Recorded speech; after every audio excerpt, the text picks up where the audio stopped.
Hi, welcome to Hormone Heaven. This is Dr. Angel, a thyroid and perimenopause expert with 15 years experience. This podcast is for women who are struggling with thyroid or perimenopause and are looking for natural solutions. It's a micropod because I like to give quick, bite-sized information that you can implement immediately in your daily life. Please keep in mind, I'm a doctor, but I'm not your doctor. So please check with your healthcare provider before beginning or ending any supplements or medications. Make sure to subscribe so you can be notified of new episodes. Let's get started. In today's episode, we're talking about the hormone hierarchy. For many people, when they think of the sex hormones, estrogen, progesterone, and testosterone, they first think about those hormones as being hormones. They don't think of that there could be other hormones in our body.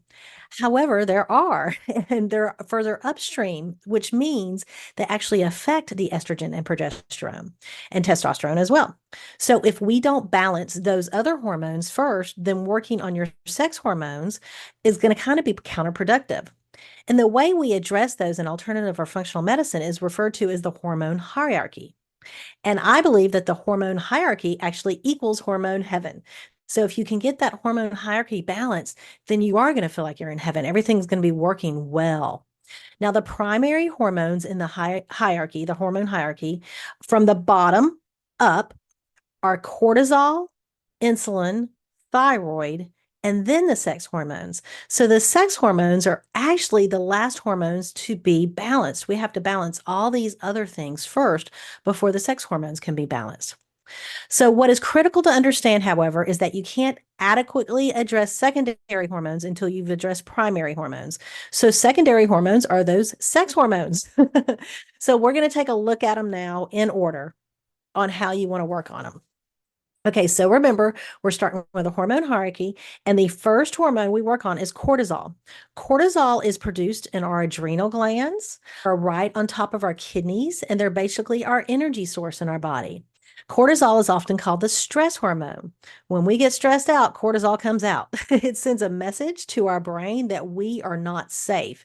And so, if we are stressed and our body doesn't feel safe, nothing's going to be working.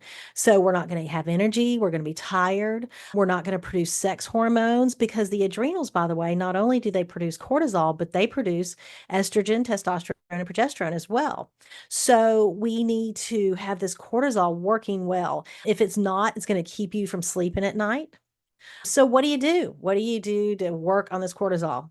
So the first thing you need to do is figure out a way to reduce stress. Now, stress is an interesting thing because what stresses me out doesn't stress you out. So everybody's stress is different, right? So, really, what we have to work on is our response to stress. And I don't know that way for you, right? For me, it is getting up and walking every morning, meditation, things like that for me. But you've got to find what works for you on that to get that stress reduced. So, that is such a personal thing. But something I can tell you that everyone can do to work on their adrenals is to take their electrolytes every morning. So, electrolytes are the base minerals calcium, magnesium, sodium, and potassium. Those are those base foundational minerals we all need. And you may say, well, I eat good food, so I'm not worried about it. Well, unfortunately, we have farmed all the minerals out of our food. So we are all mineral deficient pretty much. And minerals are actually what spark plug all our hormones. So if you can get an electrolyte first thing in the morning, that's really going to help your body determine like what's going to happen that day to help everything work. And by the way, in electrolytes, one of the things I mentioned was sodium, right? Well, our adrenals need more sodium than any other organ in the body, and they need it first thing in the morning. So electrolytes first thing in the morning are really going to help bring those cortisol levels, to help all the hormones, but especially the cortisol. Now, we're going to be doing whole episodes, I'm sure, on cortisol in the future. But the last thing I wanted to mention about cortisol is it reduces sensitivity to insulin. And that's what we're going to talk about next, insulin.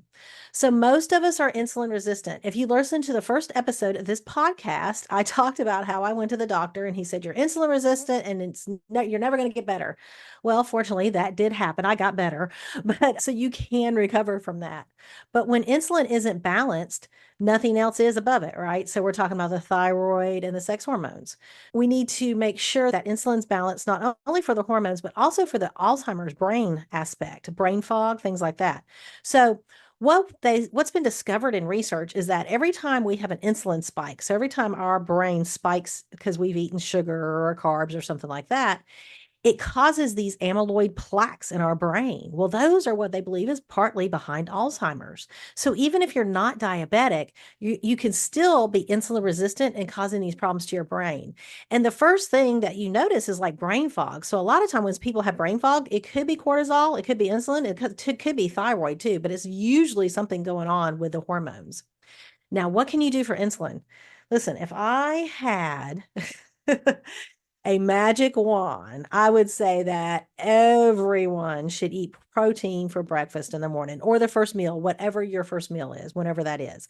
So I want you eating a minimum of 15 to 30 grams of protein in the morning. Now, as a bonus, I would like to see you eating protein in the morning, at noon, at lunch. I'd like to see you get about 100 grams of protein a day. We need protein. Now, protein doesn't necessarily have to be meat. So, you vegetarians, there's other ways to get protein. But protein helps balance our sugar levels. And that is something we really need, those insulin levels balanced all day long. It's called the protein hypothesis. And it means that what our body is really craving is protein, and that we will eat anything trying to get those nutrients in, like sugar and carbs. But what our body is really wanting is protein. And that definitely helps settle out those insulin levels. So, next, we're going to look at thyroid in this hormone hierarchy of getting to hormone heaven. And the thyroid is kind of the crux of the hormone hierarchy because cortisol and insulin levels dramatically affect the thyroid, but then the thyroid dramatically affects the sex hormones. So the thyroid is an area I find most women have issues with, right? Most women come to me and say, I think something's going on with my hormones and I think it's my thyroid. Most of the time, they have what is called subclinical hypothyroidism. They go to the doctor looks at their blood work. First off, they check the blood work, and it's like two things they check, and that's it. And they say, you're fine, but you're not really fine. You're fatigued, you have dry skin, you've got hair loss, difficulty swallowing, constipation, vertigo, heart palpitations. So I am on a mission to help women balance their thyroid naturally. And that is why I recommend complete thyroid testing beginning at age 20 and every 5 years after that, and possibly sooner if you're having symptoms. Now, conventional doctors typically only take two components of your thyroid. They're looking for disease, whereas if you're an alternative or a functional doctor, you're really looking at how can we make this thyroid optimal. Now, we're going to get into the thyroid many, many more times in this podcast and future episodes. However, I do want to tell you what I believe is a complete thyroid test. So if you need to pause this and write it down, but this is what I'm looking for. So we're looking for TSH, free T3, reverse T3, free T4, total T4, and then we're also wanting to know those antibodies, ATA and TPO. So that's going to give us a really good idea. So a lot of times doctors will run just TSH and T4. That's what I usually notice. They don't ever run antibodies that I find. What's interesting though is reverse T3. I find so many people with high reverse T3, and that means they're walking into subclinical hypothyroidism there. Or I'll find people with antibodies. They haven't started that subclinical hypothyroidism yet, but they have the Hashimoto's, which will turn it into that subclinical hypothyroidism. So we really need to know these numbers. These are something every woman should know because we women are more likely to get it than anybody else. Men don't get thyroid issues as much as women do. And one of the reasons is that the thyroid responds so much to hormone fluctuations. So anytime your cortisol fluctuates, anytime your insulin fluctuates, that is affecting the thyroid. And think about it. They say women go through like 6 different phases, hormonal phases in their lifetime. So we're constantly moving up and down. We're on this roller coaster where men, they go through 2. So we're just really more likely to get this. Now, once you get this blood work taken, you really want someone like me, a functional or alternative doctor, to look at it and make sure that everything falls in with functional ranges rather than the ranges of disease, because we're looking to make you feel better, not have you just that you're in a disease state. We want to actually get better than that. Now, depending on your thyroid blood work results, depends on how we go about assessing your thyroid health and what to do about it. So if there's an autoimmune Hashimoto's involved, then we may have to restrict some gluten, right? I mean, gluten has definitely been shown when you have autoimmune thyroid issues to cause an issue. Sometimes, however, it could be something as simple as eating 2 Brazil nuts a day to make sure you're getting the selenium you need. So, really, it's a wide range of things that we would do for you, but it really depends on your blood work and what is happening with that. Now, once the thyroid is balanced, then we start looking at the sex hormones. And those sex hormones, again, are progesterone, testosterone, and estrogen. Now, typically, I find that when clients, by the time we get to this level of hormone hierarchy, like to the sex hormones, which is at the top, most of the symptoms have gone away. Like, because we've balanced those cortisol, insulin, and thyroid. And now everything is kind of doing really good. Now, in perimenopause, which can start as early as 35, this can really affect the thyroid. So I did want to mention that. That's also when we see the sex hormones being affected. Okay. So once we have those bottom three hormones, cortisol, insulin, thyroid, balance. If the sex hormones are still not balanced, we could do things like seed cycling or some nutritional things. I will be doing an episode on seed cycling in the future. This may be a good point as well to mention that we have to look at your blood work, urine testing, or saliva testing for hormones. So there's several different ways you can get hormones checked, and that would be something that we would decide on individually when we're looking at that. The reason is there's first off, there's a huge cost difference between blood work, urine testing, and saliva testing when we're talking about hormones. And it also depends on what you've had before done, how deep we want to get into the testing. So that is something definitely is more personalized to you. Now, because during the perimenopause phase, we can go high estrogen or low estrogen. You can go high testosterone, low testosterone, high progesterone, low progesterone. It's crazy. It's a roller coaster. So it's really something you have to look at individually when we're doing that. I have a client I'm working with right now, and I could have sworn she had low estrogen, but when we got her checked, it was actually low progesterone that was causing her problems. So, and I bet that she's already having help, and it's only been a couple of days because once you start getting that in, you really notice a difference.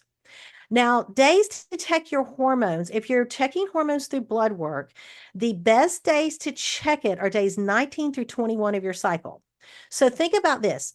The first day you bleed is the first day of your cycle. Okay, so days 19 to 21 of your cycle, sometime during that time frame is a good time to get the blood work checked for your hormones. And again, you're going to want to get a functional doctor to look at those labs to see where you're falling and what needs to be supported. So I hope this gives you an idea of how all the hormones work together, and it's a hierarchy. And if we can get it balanced, it's hormone heaven, right? So thanks for listening to Hormone Heaven. Please subscribe on your favorite podcast app so you can get the podcast as soon as they're available. If you have questions, please go to alternativehealthwithangel.com or check out the show notes link in the description. You can find me on LinkedIn and on Instagram. And remember, not make any changes with medications or supplements without speaking to your healthcare provider. These statements have not been evaluated by the FDA. This is not intended to diagnose, treat, cure, or fix anything according to the FDA. So you know what I'm saying. Bye.